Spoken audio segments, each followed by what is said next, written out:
우리 어린이 수일에 설교가 질문으로 시작을 하겠습니다. 여러분, 영재, 천재는 태어나는 걸까요? 길러지는 것일까요? 이 두 가지 주장 학설들이 다 옳기 때문에 정답은 없는 것 같다는 것 결론입니다. 그런데 이제 태어난다는 주장으로는 아주 우리가 들으면 너무 신비할 정도의 이야기가 있어요. 1971년도 LA 어느 가정에서 일어난 사건입니다. 엄마 아빠가 리빙룸에서 이 얘기를 하고 있는데 갑자기 집안에서 피아노 연주 소리가 들리는 거예요. 식구래봐야 6살 된 아들밖에 없는데 그 아들은 피아노를 배운 적도 없어요. 그런데 가서 놀래서 보니까 피아노 앞에서 아주 익숙하게 피아노를 연주하고 있는 거예요. 그것도 패츠 왈러라는 미국의 재즈 싱거가 피아노를 아주 유명한데 그 사람의 곡을 자연스럽게, 이 아이가 태어나기 전에 22년 전에 죽은 피아니스트예요. 본 적도 없고 들어본 적도 없고 그 가족 중에 한 번도 연주를 해본 적도 없는 그런 피아노 곡을 자그마치 5시간을 아빠, 내 손이 이상해, 그냥 움직여. 뭘로 설명을 할 수 있겠습니까? 전문가들을 다 자문을 구하고 그 아버지가 연구 끝에 책을 하나 냈는데 피아니스트의 환생, 이거는 도저히 선천적으로 타고난 재능이지 훈련이나 가르쳐가지고 되는 건 아니다. 그래서 이 영재, 천재는 타고난다. 거기에 아주 그냥 확고한 케이스 스터디가 그 사건이 대표적입니다. 그런가 하면 한 200년 전에 독일 어느 시골 마을에서 똑같은 주제를 가지고 동네 사람들이 밤새도록 토론이 벌어진 거예요. 천재는 태어나냐, 훈련으로 되느냐. 대다수가 다 타고나지 않으면 안 된다. 그런데 유독 한 사람이 아니야, 나는 그렇게 생각 안 해. 철저하게 훈련하면 할 수 있어. 그럼 네가 한번 해봐. 이 총각이 결혼했어요. 그리고 아들 하나를 낳습니다. 잔뜩 기대를 가지고 이제 자신의 몸을 통해서 나온 아들을 영재를 만들기로 작정을 하는 거예요. 그런데 그 엄마, 아들을 낳아준 엄마의 반응은 쟤는 싹수가 노랗다. 암만 내가 낳지만 천재, 영재 그냥 건강하게만 자라주면 좋겠다. 그런데 이 칼 비치라고 하는, 비테라고 하는 그 아이의 아빠, 그 고집을 했던 그 아빠는 절대로 마음을 놓지 않는 거예요.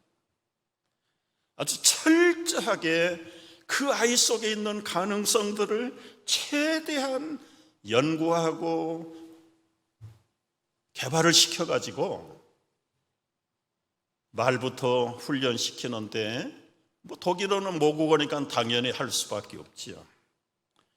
8살 때는요, 프랑스어, 이태리어, 그리거, 라틴어, 영어 6개 언어를 아주 능숙하게 할 수 있도록 훈련을 시키는 거예요. 14살에는 수학을 개발시켜가지고 수학 박사 학위를 받아요. 16살에는 법학을 가르쳐가지고 법학 박사 학위를 받아요. 그래서 대학에서 교수로 초빙을 받을 정도의, 그를 낳아준 엄마조차도 포기한 아이인데, 그래서 이 훈련으로 천재는 만들어진다 주장할 때 이 대표적인 케이스가 이 칼 비테의 훈련 천재 교과서에 올라가 있습니다. 교과서에.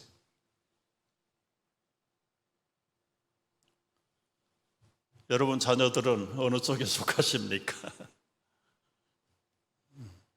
부모라면 자식에 대한 당연한 욕심이겠죠.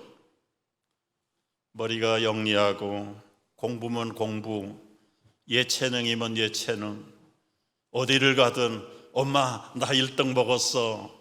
그런 아들 딸들이 있다면 얼마나 좋을까요? 얼마나 좋을까요? 제가 설교 준비하면서 세상 떠난 우리 부모에게 해결을 많이 했습니다. 얼마나 기대가 컸겠어요. 장남으로 난 아들이 한 번도 엄마 아빠 콧대를 한번 세워본 적이 없어요. 성적표 제대로 보여준 적 없고요. 아버지 도장 몰래 훔쳐다가 찍어가지고 학교 갖다 주고.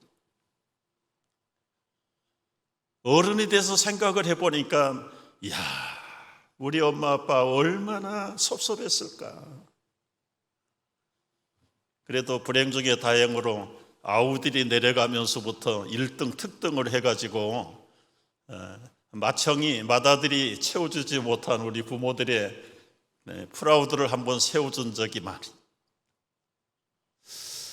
우리 자녀들이라면 다 어디를 가든지 탑을 하고 그저 상을 받고 자랑거리가 된다면 부모들이 얼마나 좋을까요? 그런데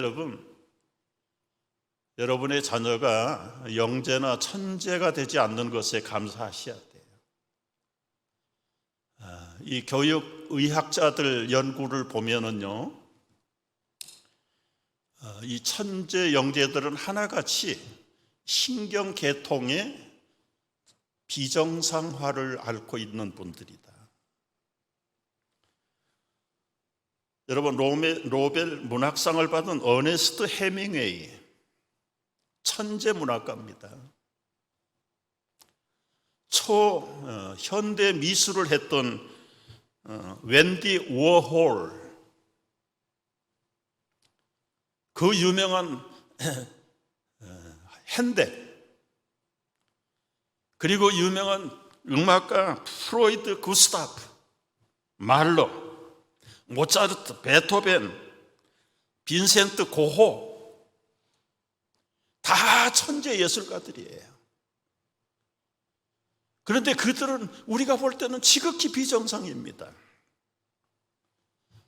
대부분이 일생 동안 불행하고 우울하고 정신질환으로 앓고 있고, 심지어는 자기 귀를 잘라버리고 어떤 사람은 머리에다가 총을 쏴서 자기 생명을 끊어버린 천재들도 있고요.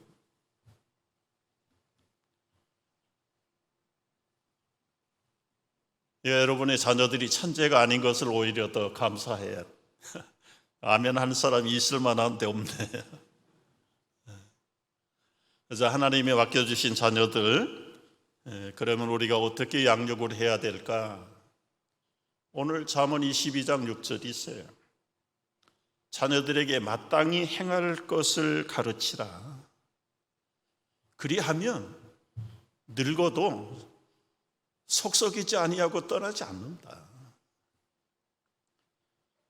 그럼 우리가 어떻게 무엇을 마땅히 행할 것인지, 무엇을 가르칠 것인가, 어떻게 가르칠 것인가, 이게 오늘 여러분과 제가 함께 나누고 싶은 설교의 본론입니다.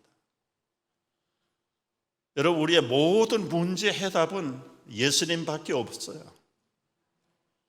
예수님이 어떤 자녀 훈련 교육을 받았는가를 우리가 찾아봐야 돼요. 모세도 귀하고 바울도 귀하고 성경에 나오는 인물들이 귀하지만, 그러나 모든 인물의 완성자는 예수 그리스도니까 예수 그리스도가 어떻게 마땅히 행할 길을 가르침 받았고 어떻게 살으셨는가에 대해서 우리가 성경을 찾아보면서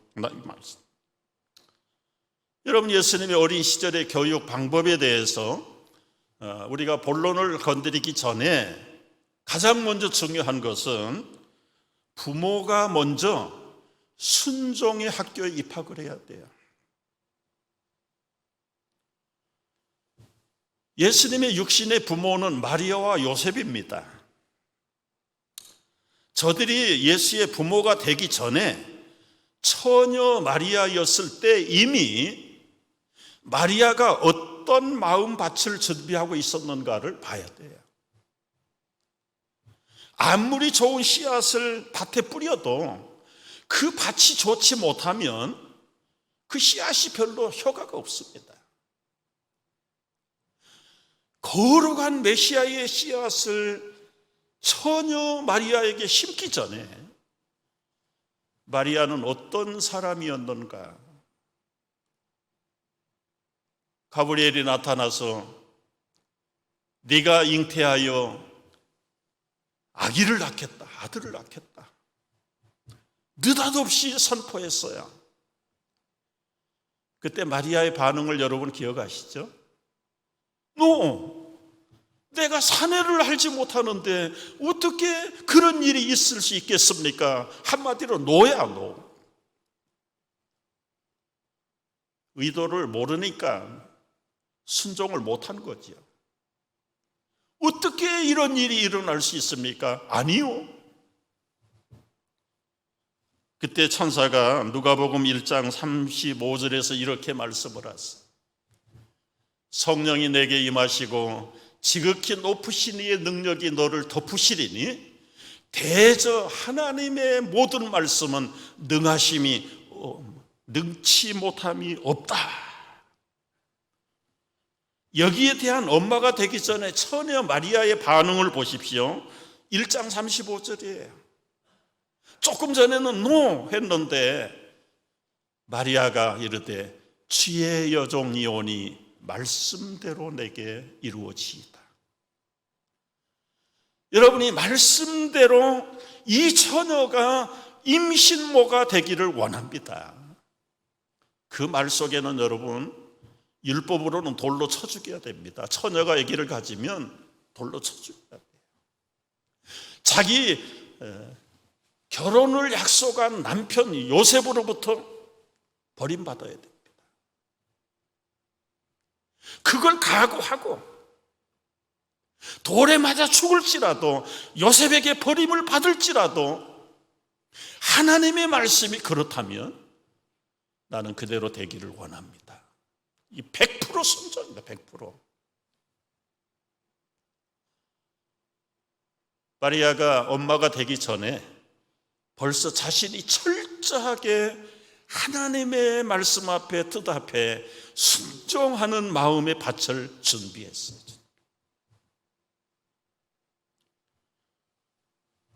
요셉의 경우를 보십시오. 요셉은 육신적으로는 예수님하고는 관계가 없잖아요. 그러나 법적으로 호적으로 볼 때는 예수님의 아버지입니다. 자기하고 결혼한 아내가 자기하고 한 번도 같이 하지 않았는데 임신을 했다는 소식을 들었을 때 여러분 성미가 급한 남자 같으면 아마 치정살인 사건 벌어질 겁니다. 요셉은 성품이 의롭다. 그러나 의롭다고 해서 용서할 수 없어요. 어떻게 저 불쌍한 마리아에게 피해가 가지 않도록 조용하게 관계를 끊어버릴까? 잠을 못 자면서 고민하다가 비몽사몽간에 꿈을 꾸게 됩니다. 천사가 나타났습니다. 마태복음 1장 18절에 보니까요, 마리아가 요셉과 약혼하고 동거하기 전에 성령으로 잉태된 것이 나타났더니 그의 남편 요셉은 의로운 사람이라 그를 드러내지 아니하고 가만히 끊고자 이 일을 생각할 때 주의 사자가 현몽하여 이르되, 꿈속에서 해결 방법을 가르쳐 주는 거예요.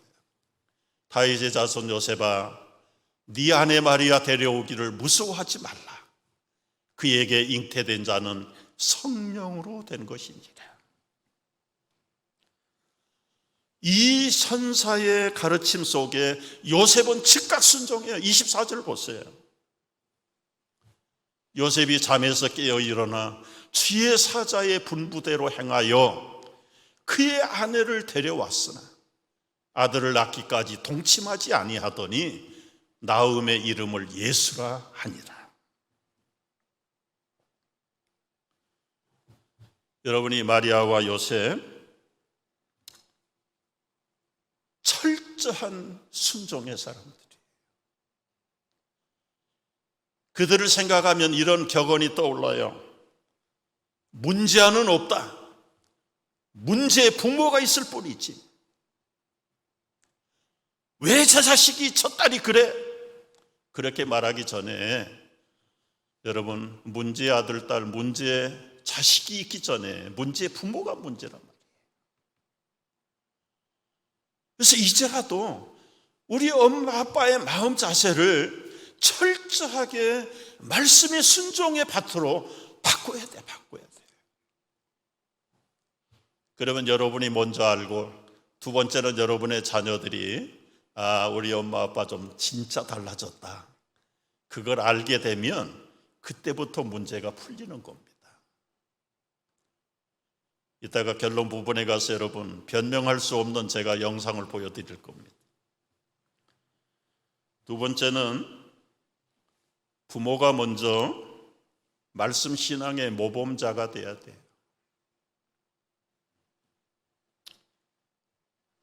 요람을 흔드는 손이 세계를 지배한다, 그런 말이 아까도 나왔죠? 여러분, 아기 예수가 출생하고 8일 만에 할례를 받았습니다.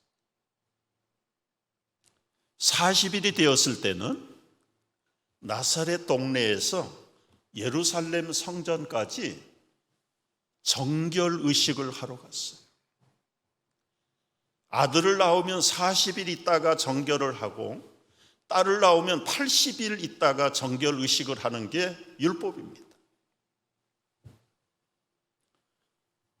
여러분, 이제 핏덩어리 된 게 8일, 그 어린 핏덩어리를 갖다가 할례를 행하는 거예요. 그 어린 40일 된 아이를 나사렛에서부터 예루살렘까지 데리고 가서 정결 의식을 합니다. 정결 의식을 하기 위해서 예루살렘 성전에 갔다가 누구를 만납니까? 성령의 감동을 받은 시므온 선지자를 만납니다. 이 시므온 선지자는 자기 죽기 전에 메시아를 보지 않고는 죽을 수 없다는 성령의 지시를 받은 사람으로 자기 눈앞에 메시아가 나타나기를 일생 동안을 학수고대하고 기다리고 기도했는데 드디어 눈앞에 나타난 거예요. 시몬 선지자는 그 아기 예수, 40일 된 아기 예수를 받아들고는 둥실둥실 춤을 추면서 메시아적인 예언의 축복을 마음껏 합니다. 그 성전에서 시므온 선지자를 만났던 아기 예수, 또 안나라는 여선지자를 만납니다. 여선지자도 그 아기를 끌어안고 메시아인 것을 하나님 앞에 찬양할 때 40일 된 핏덩어리가 뭘 알아듣겠어요? 그런데 그 부모가 저들의 말을 심각하게 받았다. 우리도 놀라면서 이 아이가 출생됐지만 우리 부부만 착각한 게 아니라 저 영감이 많은 시므온 선지자, 아마 100살이 넘은 안나 여선지자가 40일 된 아기 예수를 안고 메시아로 극구 찬양하는 모습을 보면서 마리아와 요셉은 자신들의 가정에 보낸 아기 예수가 전 진짜 메시아인 것을 더 확실하게 귀중하게 여기면서 하나하나가 메시아로 길러낸 거예요. 여러분, 아무리 타고난 영재라 할지라도 천박하게 굴어버리고 소홀하게 취급해버리고 먹든지 울든지 죽든지 내버려 두면 그 아이가 메시아가 되겠습니까? 부모는 때를 따라서 8일 만에 40일 만에, 여러분 나사렛에서 예루살렘까지 제가 맵을 찾아봤어요. 지금도 자동차로 2시간 걸립니다. 걸어가면 5일 걸리다, 5일. 그럼에도 불구하고 우리 요즘 젊은 엄마 아빠들 아기 나면요 40일은커녕 4년 동안 교회도 안 나와. 아기 낳기 전에는 막 기도하고 기도해달라고 그러고, 아기 하나 딱 품으면 자기가 무슨 왕인 것처럼 예배도 안 나가, 예배도 안 나가요. 그리고 나서 그 아들, 딸들이 잘 되기를 바랍니까? 벌써 부모들의 육아 자세부터가 틀렸다. 이렇게 많은 사람들의 축복과 부모들의 때를 따라서 성전이면 성전, 율법이면 율법, 예배면 예배, 안식일이면 안식일마다 그 어린 아들을 데리고 그 부모가 앞장설 때마다 이 아이는 어떻게 자랐습니까? 누가복음 2장 40절을 보십시오. 다 같이 아기가 자라며 강하여지고 지혜가 충만하며 하나님의 은혜가 그 위에 있더라.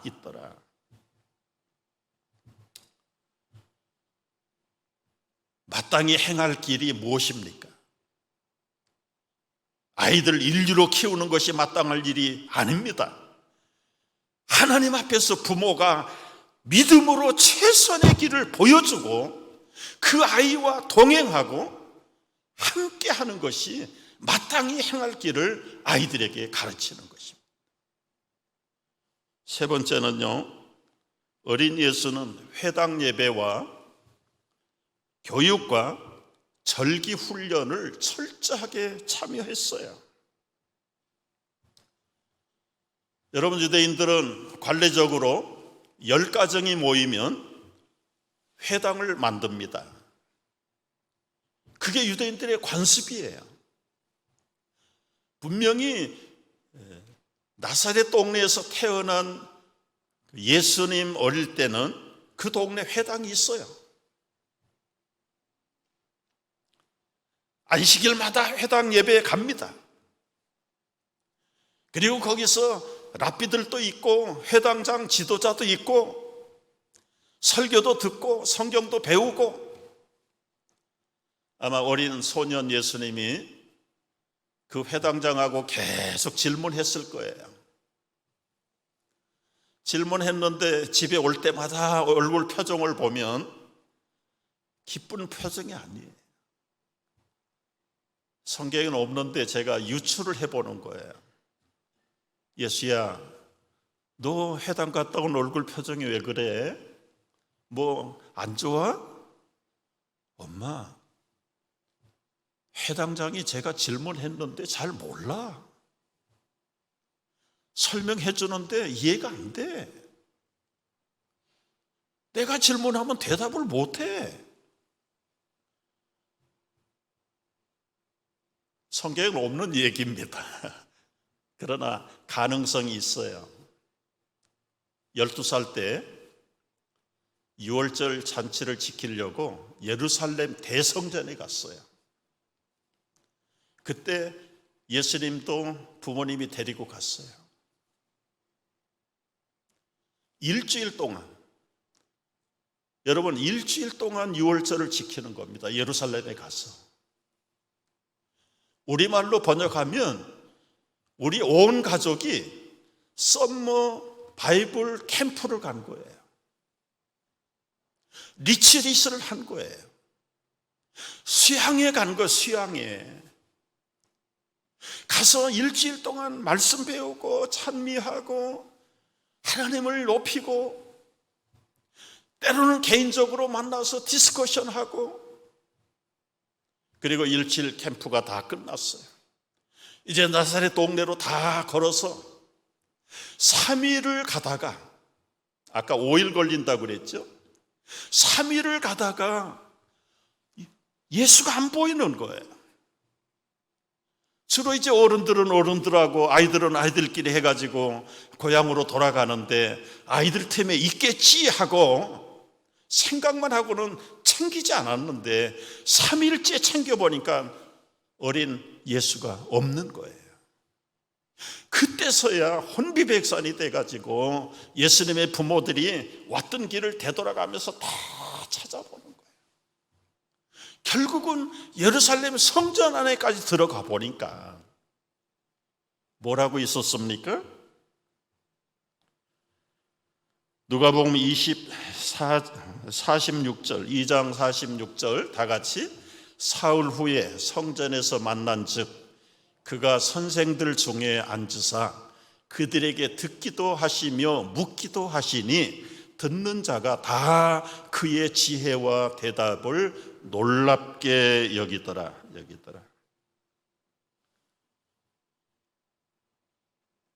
자기 동네 회당에서 채워지지 못하는 이 신앙적인 결핍, 중앙 대성전에 있는 대제사장들이나 유명한 랍비들하고 그 어린 12살의 소년 예수님이 1대1로 문답을 하는데도 그 어른들이 놀랄 정도.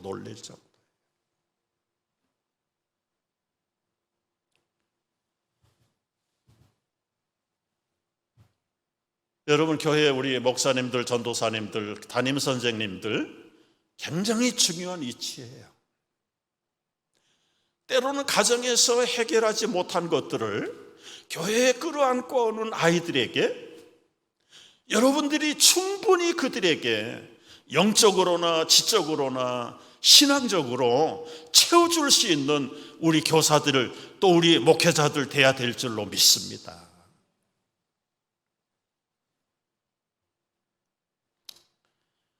그러나 더 중요한 것은 24시간 함께 한 집에서 살아가는 부모들이야말로 교회 목회자들보다 더 중요한 위치에 있다는 걸 알아야 돼요. 여러분, 모를 것 같지만 어린아이들이 우리 부모들의 속마음까지 꿰뚫러 보고 있는데, 말은 그렇게 하는데 삶이 따라가 주지 않는 부모들의 신앙을 보면서, 그 위선을 보면서 자녀들이 무엇을 배울까요? 앞에서는 힘이 없으니까 yes, yes ma'am, yes dad, 그러나 돌아서면 안 그러잖아요. 부모 품을 떠나고 칼리지 가면 끝나잖아요. 왜 앞뒤가 맞지 않는 그런 일들을 우리 가정에서 지금까지 무엇을 믿고 해오고 있는지, 이게 지금 우리가 개탄해야 될, 그리고는 즉시 바꿔야 될 중요한 포인트예요.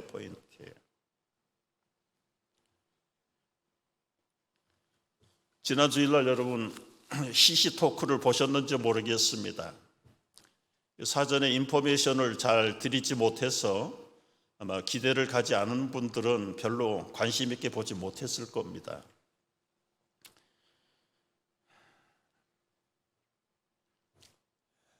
이번에 두 번째 인터뷰를 했던 그 닥터 리처드는요, 플러싱 병원에서 출생했다고 그러더라고요.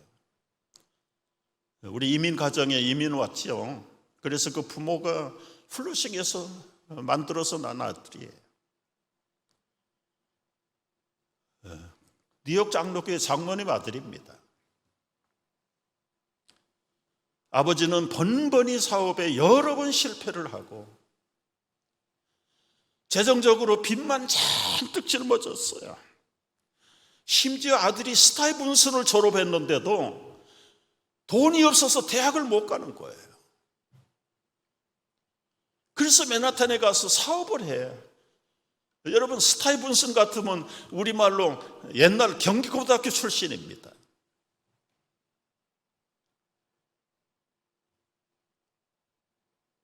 아버지하고 같이 사업을 하면서 뒤늦게 나중에 대학을 가요. 제가 계산해 봤어요. 한 8, 9년 동안 브로드웨이에서 1시간 사진관 했다고 그랬대요. 1시간짜리 나오는 사진관 사업을. 여러분, 그 부모의 마음, 스타이븐슨까지 졸업을 해가지고 대학을 못 가는 본인의 그 마음, 그러면서 자기는 태어날 때부터 크리스찬 부모 밑에서 났기 때문에 신앙의 자유도 없어. 놀이터가 교회, 친구들이 전부 교회 친구들이고 지금의 와이프도 교회에서 만난 친구예요. 그런데 티네이저 때 교회 가기가 싫어가지고 그 아버지를 보면 무능하기 짝이 없고 돈을 못 벌어가지고 아들 하나 대학도 못 보내고 사업이라고 사업하면 빚만 지고 계속해서 파산하고, 그런 아들이요 의사가 됐어요. 어떻게 됐는지 하여튼 그거 여러분 보시면 알잖아요. 그리고는 CDMD라는, 거리에서 많이 보셨죠? 이거를 만들었는데 뉴욕, 뉴저지, 워싱턴 DC에 100개 이상을 만드는 거예요. 제가 몇 해 전에 소문을 들으니까 1년에 내는 세금만 3천만 불 세금을 낸다고 그러더라고요. 언젠가는 또 소문이 들렸는데 밀리언 달러를 그 교회에 헌금했다는 소문도 들리더라고요. 이번에 인터뷰하는 걸 제가 검색해서 좀 여러 가지로 찾아봤어요. 이 사설 응급 프라이빗 클리닉을 6억 불에 매각했습니다. 6억 불. 놀랄 일이 아닐까요? 그리고는 지금 새로운 비전을 가지고 새 꿈을 꾸면서 그 일을 하고 있더라고요. 어떻게 교회가 싫어했던 그 아이인데 그 아들이 성장해서 오늘 주님을 위해서 남은 생애를 철저하게 헌신하고 살아가는가? 아버지에게 받은 교훈, 영상을 잠깐 보도록 하겠습니다. Let me tell you, some of the lessons I learned from my dad. Right. And as a parent today, I'm not nearly the parent my dad is. But so at one point we had a restaurant. He had a lot of financial challenges. He was doing very well, and when I was in my 7th, 8th grade, our business went bankrupt, and he opened up a restaurant. And the first time opening a restaurant is miserable, and we didn't know what we were getting into. So we're working at the restaurant, and it's not doing well. We closed about 2 years later. But it was miserable, and you're working so hard, and you're not able to pay rent. It was on 37th Street, 8th and 9th Avenue. It's called Appetizer 37. Nice. So, and I said, Dad, I understand we're not opening Sundays. Okay, I get it. We're not opening Sundays, but we have to sell beer. We have to sell alcohol. Even as a little kid, like we can't pay rent. We have to sell alcohol because everyone's asking for alcohol. And he said, he was thinking about it, and he said, no.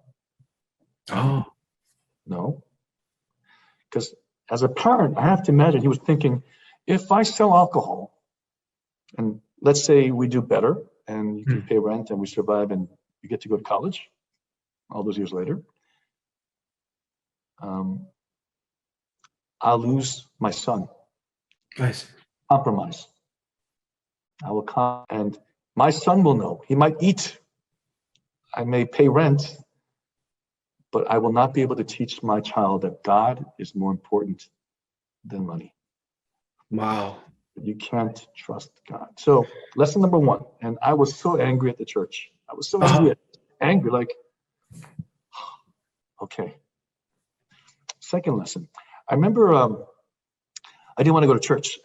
So when you take the high school exam, I went to STI. Right. It was given on a Saturday or Sunday.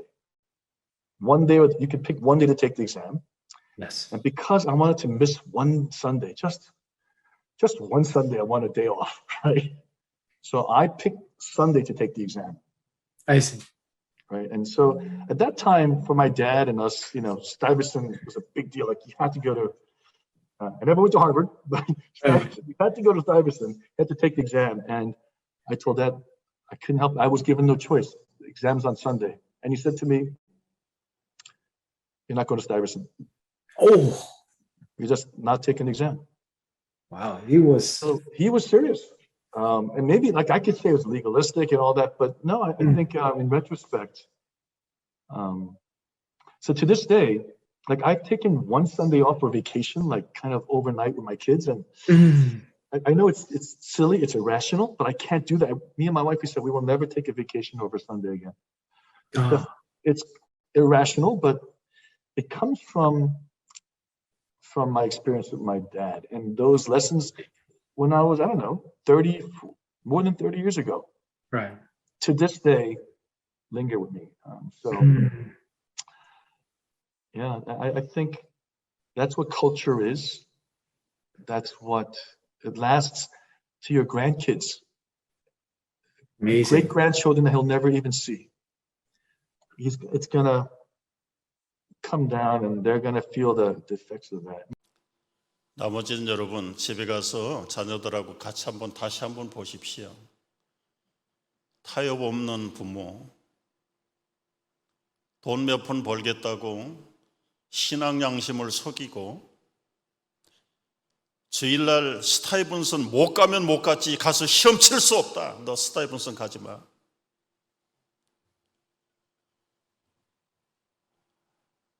너무 감동스러운 이야기 아니에요?